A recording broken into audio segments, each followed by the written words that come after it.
नियोजन कोलमडलं. संचेती चौकात वारकरी आणि वाहनांचा सामना. पुण्यातील संचेती चौकात पालखी सोहळ्यादरम्यान वाहतूक नियोजनाचा फज्जा उडाल्याचे चित्र दिसून आले.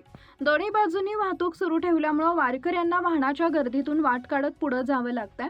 यामुळे वारकऱ्यांना मोठ्या प्रमाणावर गैरसोयीचा सामना करावा लागत असून वाहतूक नियोजनावर प्रश्न उपस्थित होत आहेत. संचेती चौकात दोन्ही बाजूंनी वाहतूक सुरू ठेवल्याने वारकऱ्यांना मोठ्या प्रमाणावर वाहतुकीचा त्रास सहन करावा लागतोय. काय म्हणणं आहे तुमचं? दोन्हीकडनं गाड्या चालू आहेत, तुम्हाला कसा त्रास होतोय? आता ही गर्दी तुमच्या समोरच त्रास होतोय ना. वारकरी अलीकडे असल्यामुळे वारकरी लवकर निघले, पण पुढलं नियोजन कोलमडलं का नाही. वारकऱ्यांचा रस्ता, तुमच्या पुणेकरांचा रस्ता, परत वारकऱ्यांच्या गाड्यांचा एकच रस्ता, जायचं किती कोंडी तुमच्या समोरच हे नाही कोंडी.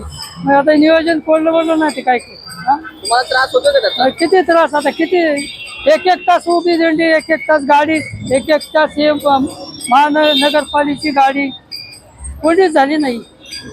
जबाबदार कसं आहे?